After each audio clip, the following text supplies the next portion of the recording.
My name is Christopher Saunders, and this is the Connecticut Sports Talent Show. We talk all things talents in Connecticut. And on today's show, I'm pleased to have the head coach of the Post University boys basketball or men's basketball program, I should say, Coach Marc Kuntz. Coach, thanks so much for being able to come on, man. Chris, thank you very much for having me. First and foremost, before we get into the program and everything else, and also yourself, how's everybody, your family and everybody else during the COVID-19 pandemic? Family is doing well. My wife is very busy working. She's got a very important job in corporate food service, so she's all over the place. Last 2 months, been all over the country actually for a company. And then I have a 5-year-old daughter who's going on 20, and her and I have been able to spend a lot of time together in this last year. So it's been great. Just because I'll never forget this time being able to spend with her. But she's in school 5 days a week, which we're very fortunate about. And yeah, it's more about me just trying to figure out how to stay busy in all this. Do you think because of the pandemic and because we were forced to stay home for such a long time now, being a head coach like yourself, you're always moving around, you're going to different places, trying to find players and just being what a head coach is, especially at the college level. But because of the pandemic, we were forced to stay home. So do you think that kind of helped your relationship with your daughter and maybe made the bond a little bit stronger? You know what I mean? Oh, no, definitely. Oh, definitely. Every day getting her up for school, picking her up from school, the weekends, getting her going, especially with my wife been traveling the last couple months. It's been Mhm. almost overload. I think she needs a vacation from me. But yeah, no, it'll be time that I'll never forget. She'll forget it very quickly. But it's been good because I've seen, she was 4 and now she's almost 6. It's been a big change. Now, Coach, I hope everybody in your family stays healthy and throughout the rest of this. I feel like we're close to the end. I feel like the light's at the end of the tunnel. We just got to keep going. But I want to ask about yourself as far as, there's a lot to dive into with you at Post and what you've been able to build. And now we're starting to see the fruits of your labor. But just kind of take me into the coaching career of yourself, because I'm sure it's a very fascinating story. It's been a lot of places. I grew up in Monroe. I went to Notre Dame at Fairfield. Was an average player at best, and then went out to Xavier University in Ohio. Was looking to get into sports management. They had a great program and really wanted to change from the Northeast and get away a little bit. Was able to get in with the basketball program out there as a manager under Skip Prosser when Xavier was really starting to come on the map. Was able to work with NBA players like James Posey, Torrey Braggs, David West, and just loved what they did for a living. Coach Prosser, Coach Schmidt, who's up at head coach at St. Bonnie's, was there. Jeff Battle, who's the associate head coach of Providence. Guys like that, I just was with them every day, and it was intriguing. And I was like, okay, I think I want to do this for a career. Was fortunate to get a job at Norwich University in Vermont, having a military school that has civilians. So I got thrown into the fire from a recruiting standpoint, trying to recruit military kids and war civilian kids to a military school. And it was a good challenge and was able to get that program going. And then was able to get a full-time job out in Ohio, Wilmington College. Was the assistant coach and also assistant softball coach. So that was an experience. And then after the first year, my boss retired, or he moved on. I was able to get the head coach. So I was one of the youngest head coaches in the country at 26.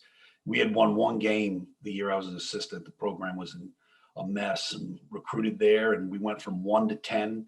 And then I came back east to UMass Lowell, and that program, after 2 recruiting classes at Wilmington, went to 20. And then came back to UMass Lowell. We were Division II at the time.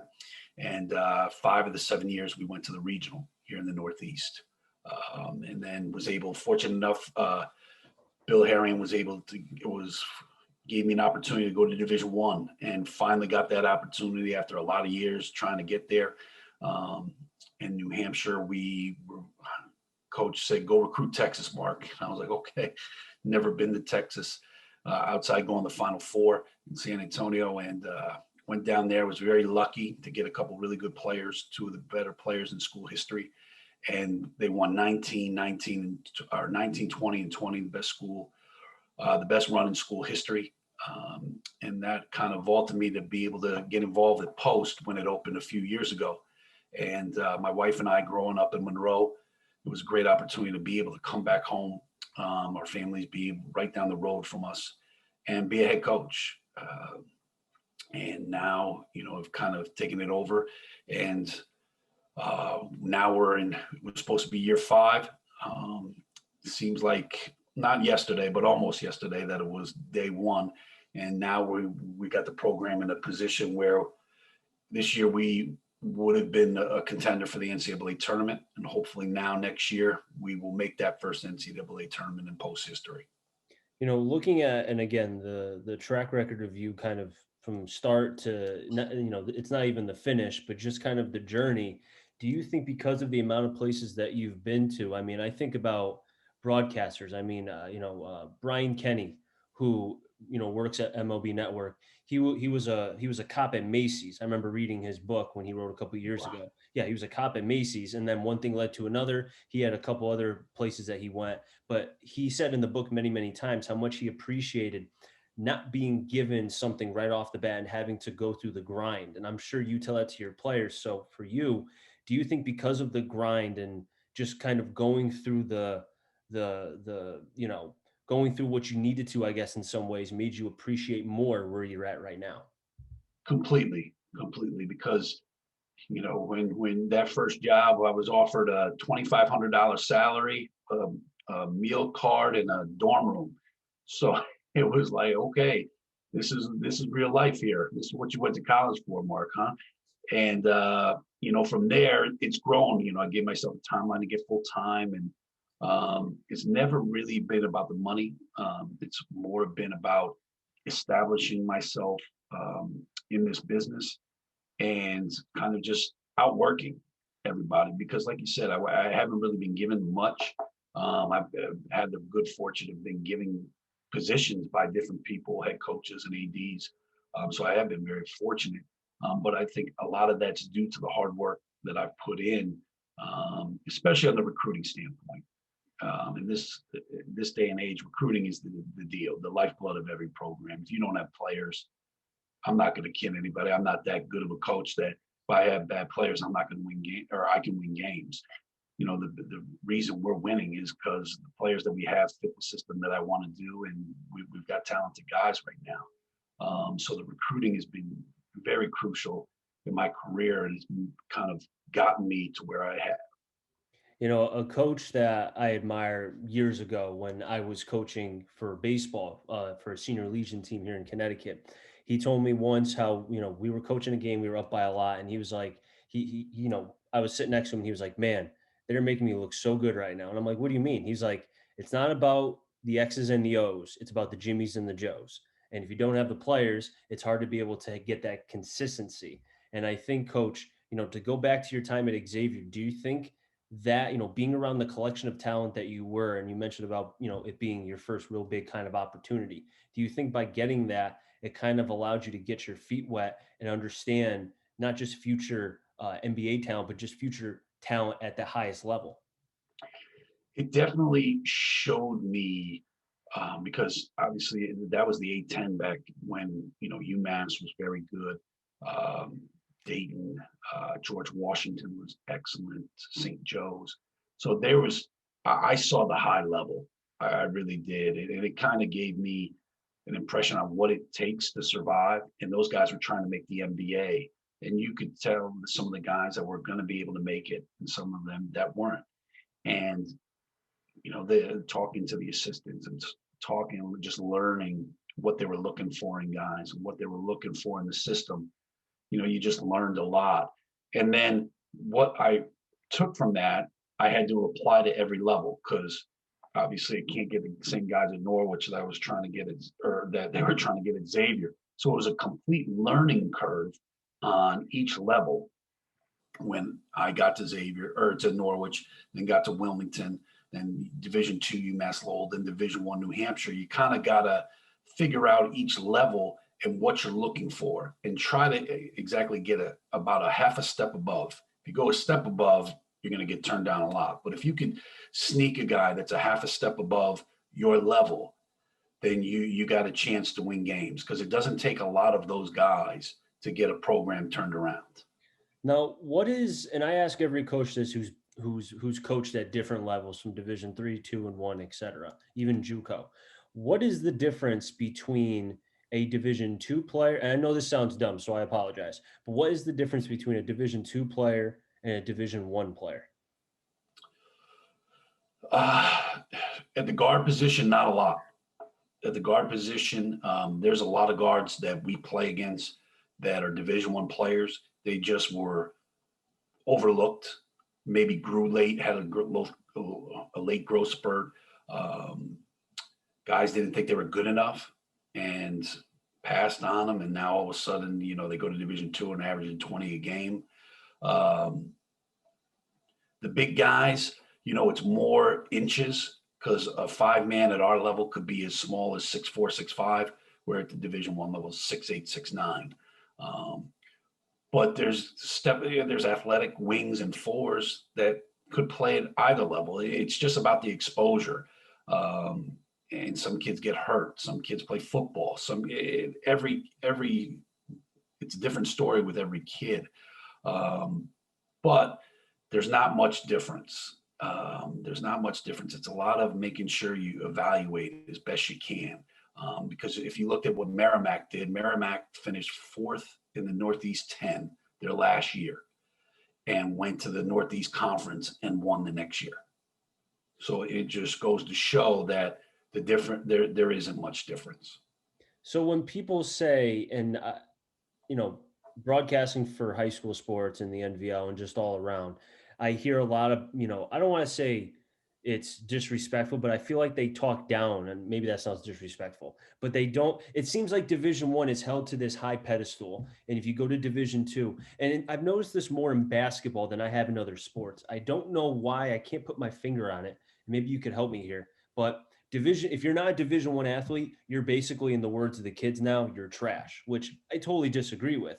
But why do you think that is? Because I feel like even Division 3, because I went to Albertus Magnus in New Haven, Sure. and Yep. Coach Oliver, I mean, he's got enough rings for 10 of his hands and some of his toes. So Oh like, yeah. and I've He's doing a seen great how job. he runs a program like a Division 1 program. So I'm like, why is there so much disrespect for the lower levels if you're not playing Division 1? Yeah, unfortunately, that's a question that I can answer for a long, long time. People nowadays have got a misconception. They just think that, okay, we got to go on TV and be the the UConn or in the Big East or whatever. And in AAU, they will play. Let's say a lower level team will play a sneaker team that has kids going to UConn, and they think they can play with those guys. Let's say they hang around and maybe lose by 10. Oh, we're as good as those guys. And then they believe that. And then you have you got guys that are some AAU coaches that are not realistic. A lot of them are. A lot of people blame AAU for all this, and I'm not a believer in that. There's just a lot of people around these kids that are trying to be mentors or handlers or whatever the case may be. And I think those are the people that are kind of always looking, they have their hand out and they're always looking to push kids to where they don't need to be. And I think that's the unfortunate thing. I think if people trusted, whether it be a high school coach, AAU coach, more people that have been through it and through the process, they would respect the Division 2 and 3 levels a lot more. But once you get these other guys involved in the recruiting process, it makes it hard. And then I tell kids all the time, well, come see us play. If you think you're better than us, come watch us. And if you honestly think that you're better than us, then I could go with that. But don't say it until you've come in the gym and seen one of my guys go up and tomahawk it on another guy, and then say, oh, well, you can't do that. So how are you better than our level? So Yeah, I couldn't agree with you more. I think it's just when I hear a coach, not a coach per se, but more so players and such say that stuff, I'm just like why? I just don't get it. But I think it's great as far as kind of what the players at Post have been able to do under your watch.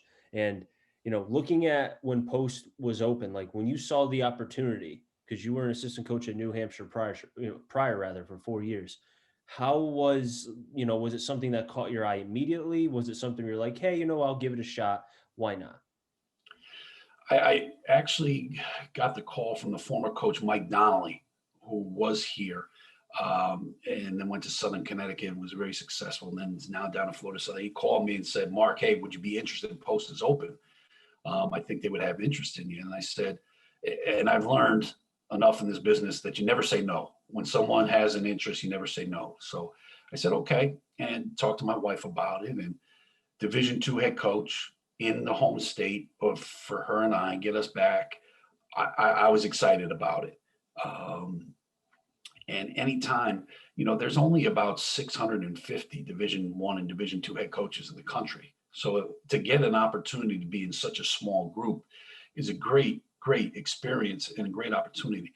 So I went after it. I knew with what we did at UMass Lowell under Greg Horrenda, I was going to mirror that, try to bring that to Post with the pressing and the running. Um, and got there for the interview, was able to meet. We've got a great administration with Ronnie Palmer, Karen Mann, AJ McNamara, and they've really, from the day I got on campus, I don't know if you've been over to the gym, Chris, recently. We were green and white when I got there. The gym was old and wooden and Mhm. ancient. And now you walk in the thing and it's immaculate. And now it's a place that really pops, and the school is growing. And I didn't know that when I took the job. They were telling me that that was the vision, and it's happened. So now everything is moved forward, and Post is a great spot. And all the things that they told me in the kind of recruiting interview process have happened. And now it's a very good job. It sounds to me like I need to go broadcast there. So sounds like I need to go there. We'd be able to squeeze you in somewhere. It's not a big gym. We'd have to squeeze you in, but as long as you stay on the other side away from the coaches, because I tend to be loud and some of the coaches our league are loud, we'll keep you on the other side with all the crazy fans. Hey, that's fine. I've been able to broadcast next to coaches, next to fans. I've been anywhere around a gym, so it won't phase me by any means. And I Good. know you spoke of Ronnie Palmer, who I've had opportunities to be able to talk to when I was broadcasting for the Bristol Blues. He was the Oh, manager, still is the manager, and yeah.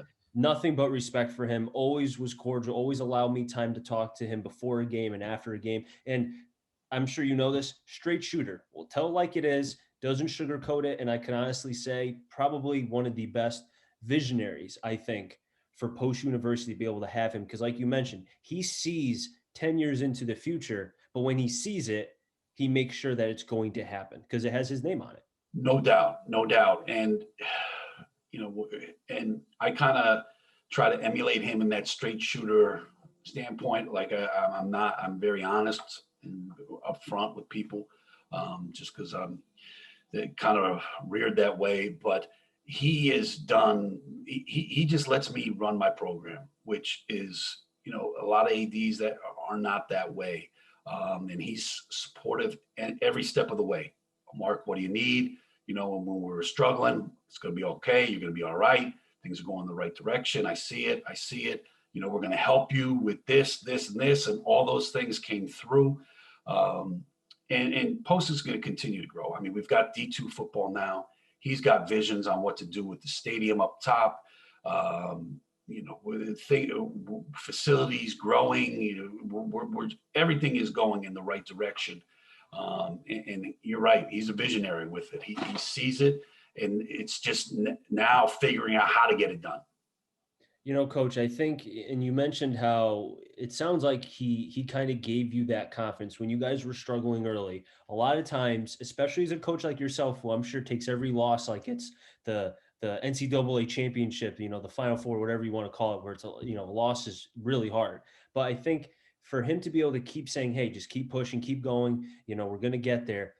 I think how much did that mean to you as a coach to not second guess what you were doing and just stick to the process?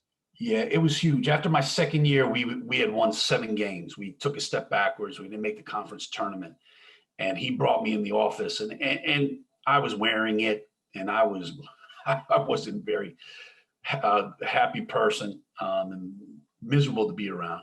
And he kind of brought me in a very kind way, told me that, and said, "Listen, go fix it. That's your job. Go fix it. You know, you've got some good pieces. You're very good at what you do. I see what you're trying to do. Now you got to go get the pieces and and fix the problems that you know you can fix." And I kind of took a step back and I was like, you know what? He's right. Like sitting here being miserable, going 7 and whatever we did, isn't going to do anything. Like fix next year and go win some games. And we were able to get a good group of freshmen mixed in with a couple transfers, and we got better. And then that group in their second year, my last year is when we won 19 games, set a regular season school record, and had a chance. We're on the bowl for the NCAA tournament. So that was kind of a turning point. Him just kind of waking me up after that second year, saying, "Hey, stop feeling sorry for yourself. Go fix it." So, and you talk about the turning point. I know you mentioned the freshmen and the transfers, but in your eyes, what, was it a game? Was it a practice? Was it a group of players? Was it one player? What was it that kind of helped you, in the program itself, go this way instead of going this way or this way? It's I don't know. There's not one player because the way we play, Mhm. everybody contributes. We press, we play fast, we play 10, 11 guys. Um, we only had, I think, 2 double-figure scores last year, um, but we had a lot of guys in between 6 and 11. We had a lot of guys contribute. And the pressing and the running style was definitely something that kind of turned the corner for us. We committed to it and said, we're going to do it this way. And I think just getting that return on all those guys coming back from that freshman to sophomore year, sprinkling in the transfer um, that was sat out, who's very talented, a kid named Devontae McCall. We had him that second year, last year was his first year, adding a really talented piece with that. And then the first weekend, um, I think, was the turning point because we went down to Bridgeport and we were playing in the tip-off tournament, which we do every year. And we played Southern Connecticut the first night, and they're very talented. And we were just hanging punch for punch, but we couldn't score. And usually I'm like, oh, I get all nervous. I get all nervous. And down the stretch, I just said, fellas, listen, you're going toe to toe with a great team. You just got to put the ball in the basket. And the kid, DJ Jarrett from Kennedy, went out and won us the game on his own. I think he hit 4 threes down the stretch, and we beat a good Southern Connecticut team. Then 2 days later, we came back in Bridgeport, who was the best team in the region last year. We were playing them at their place, and we kind of came up with a game plan. We were up 20 at the half on Bridgeport, and we held on. It was crazy in the second half. They press and run too, so it was nuts. It was nuts. By the end of the game, I was exhausted, but we hung on and won.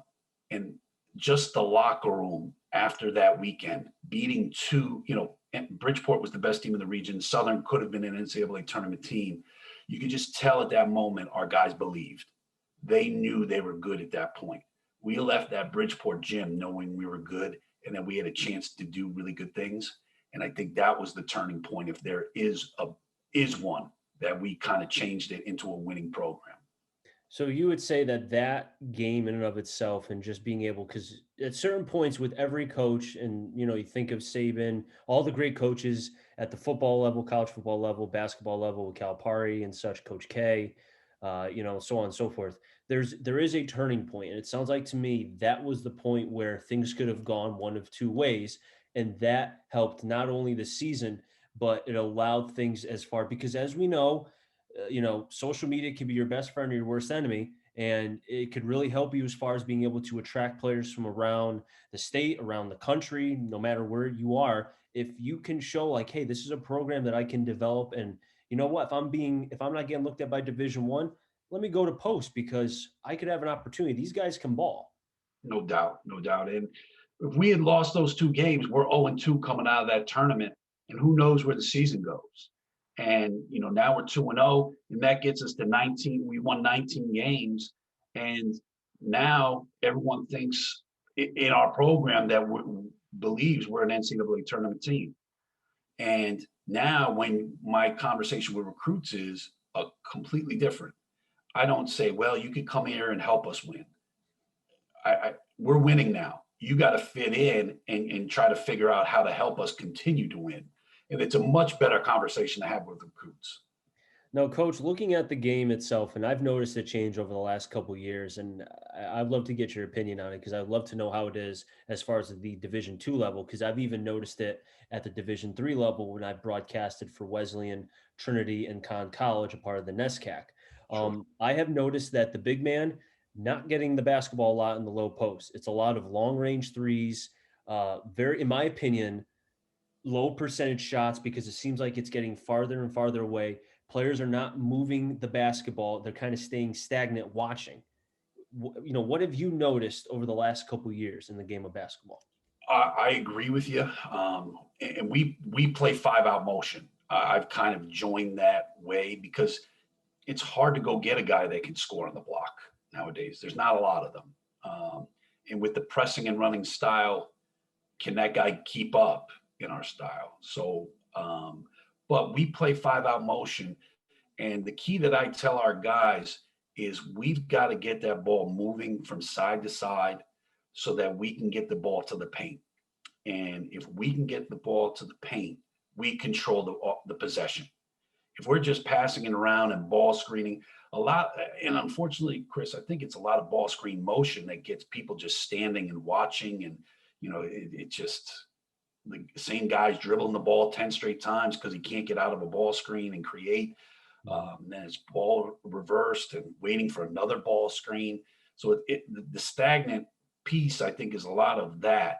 And we try to avoid that. We do run quite a few ball screens within our offense, but it's all about getting to the paint. Because once you get to the paint, if the defense collapses, you're kicking it out for threes. And we work on drive and kick threes a lot. So like those are shots that we welcome because those are shots we work on a lot. We try to get cutting, when guys get to the paint, guys turn their heads, we try to get back doors, or we try to work on all the time, especially with our guards and also our front court guys, getting to the paint and go scoring at the rim, or pull-ups, which some people don't believe in pull-ups. I'm not one of those guys. If you get an open 15-footer, we're giving you a scholarship. You should be able to make that shot. I'm not going to tell you to turn that down, and we may not get a good shot, or kick it for a contested three, which is a low percentage shot. But I think with what we do, as opposed to being stagnant, like some of the other stuff you were talking about, we try to get that ball to the paint, and if we do that, we'll control the possession. Coach, you mentioned the cutters, the cutting ability of the players and the motions and all that. And I don't know if you or one of your assistant coaches who is familiar with the NVL, Coach Phelps, who, has probably, if he's talked about NVL basketball, the two teams that have been on the top of the pedestal over the last couple of years have been Naugatuck and Sacred Heart. And I did the championship game about a month ago. And you want to talk about two teams, Coach Carroll, Coach Wilson, Wilson for Naugatuck, Coach Carroll for Sacred Heart. They had their players during a pandemic with everything that's been going on. They looked as prepared as they were, and just the ball movement, constantly moving around. The guard for Sacred Heart, Steve Alsef, he's a little bit of a smaller player, but man, when I tell you, he was the quarterback of the offense. As soon as he came back from his injury, guys were moving. He knew exactly where to go. The ball was moving. It just seemed like when there's players moving around and they're not just staying still, they seem like they are playing, especially touching the basketball. It just seems like they have more of a presence in the game. It's harder to guard. It's much harder to guard when you have guys moving and the ball is moving and people are moving, and especially in high school, that's really hard to guard. Good college teams sometimes can't guard that. So it's one of those things. If you've got, and you mentioned two very good coaches in the MVL, they obviously did great job getting their kids to that point. If you can get that action going, you're going to have a really good chance to score a lot of points. Because if you get defenses moving and scrambling, Mhm. that's what we talk about. We don't want to be in scramble situations on defense and half court defense, and we want to put other defenses in scramble because that's when you're in control. Now, coach, have you had any problems? And I don't want to say problems because that sounds bad, but when you're trying to recruit a player who you really, really like, feel like he can really help your team, but he doesn't like, like you mentioned, you like to move, motion, etc. He wants to just shoot the ball 40 times. He wants to be that scorer. So how have you ever kind of come by that with a player as of yet? I mean, in our recruiting process, Mhm. I kind of sell the same thing. Like, we're going to do this. This is what we're doing. We're pressing, we're running, we're spreading it. We play a lot of guys. You're not going to play 40 minutes a game because you just can't do it physically and do it at the level that we need to do. Um, and I think the key for our system is you can't recruit guys like that. Or if you do, you can only have one, maybe two, because those types of guys, they can help you if they're scoring 20 a game. But if they're not, they can really hurt you. And we've really done a nice job with making sure the pieces fit. We've got a great point guard, Isaiah Holmes from Lowell, Mass, who just he runs the team. He could score 15 a game, but he doesn't need to score 15 a game and doesn't feel like he has to.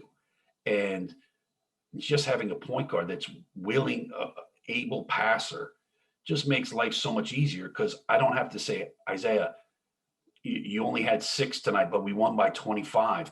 You're going to be okay. He's just happy to win. And when you get guys that can buy into that, that really helps. And you don't have to worry about in the recruiting process, well, coach, I got to get 20 so I can get to the league. Like, okay, guy, you may want to look somewhere else. Now, coach, I'm glad that you mentioned that because how difficult is that for a player who is told from the time he's young, AAU and everything else, how great he is, he's scoring a bunch, and then to be told the honest truth at the point of senior year, junior year, et cetera, like this is where you're going to be. Like how tough do you think that is? Because you got to remember, a lot of these players are very, very confident in their ability, especially if you're coming from around here or just wherever they believe that they can play at the highest level. But when you're honest with them, I mean, how difficult do you think that is?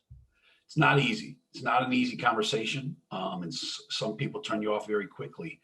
Um, but I'm upfront with the kids, and I say, listen, I'm very honest. I'm not going to lie to you because it's not my job and it's not the right thing to do.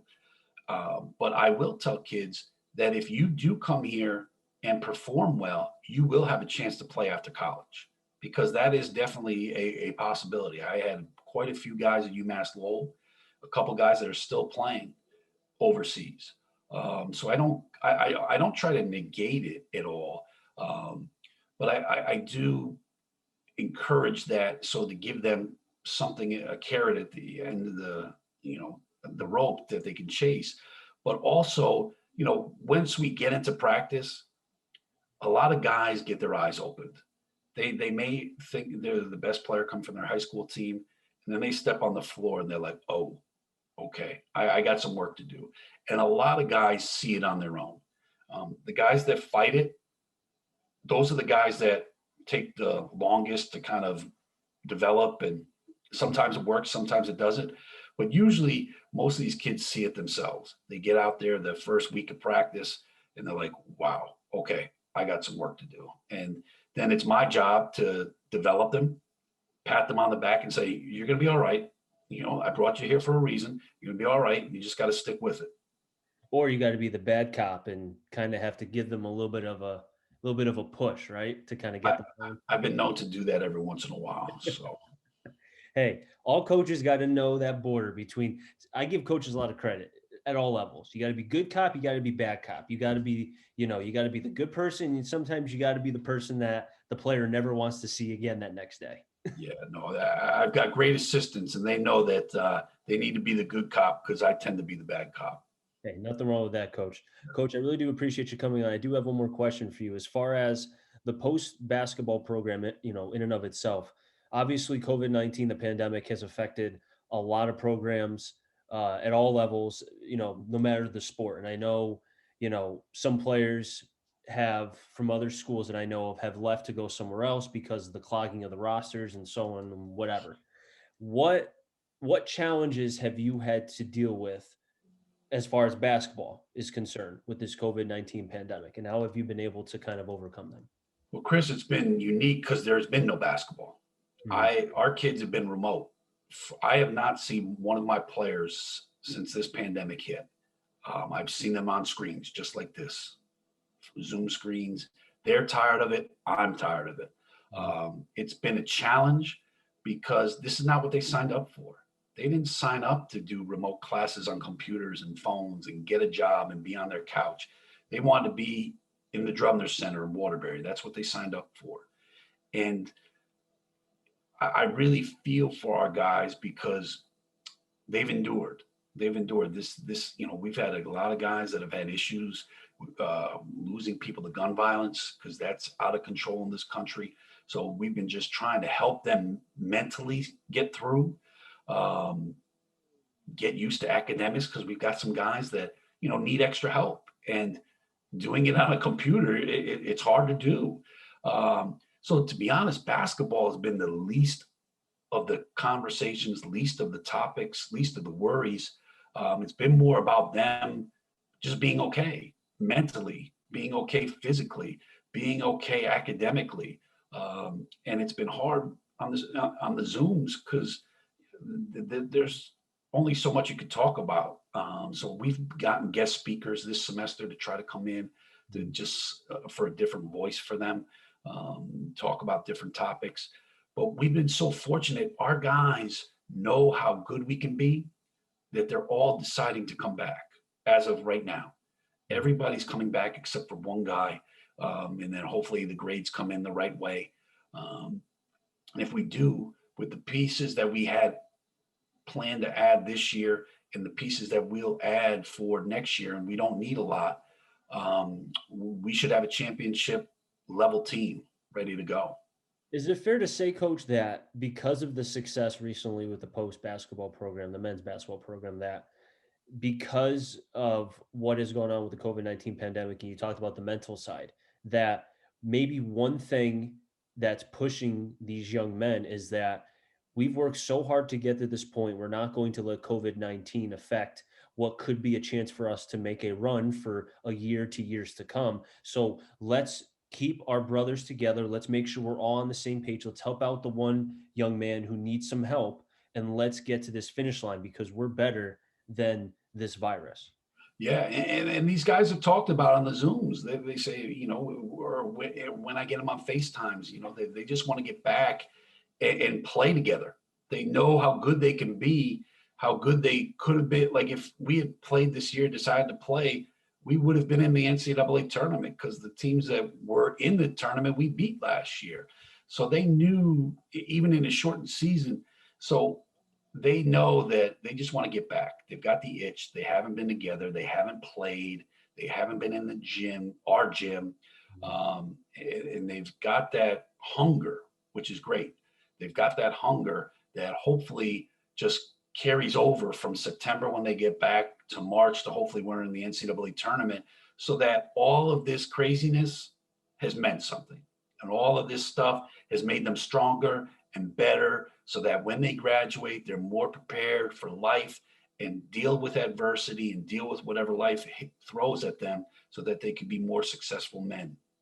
Coach, I really do appreciate you coming on. I wish you nothing but the best of luck. Hopefully, stay in touch. I'd love to help out any way I can because I think, anytime I can help out a local college here in Connecticut, because I'm from Connecticut, from Watertown, want to do as much as I can. I really do think that the post men's basketball program has a bright future ahead for years to come. Appreciate it, Chris. Thank you so much for having me. No problem. I'll wrap things up in the Connecticut Sports Talent Show. So until next time, stay safe. Remember, CT stands for Connecticut Talent. I'm on a journey to find them all. Enjoy the rest of your day, everybody, and be well.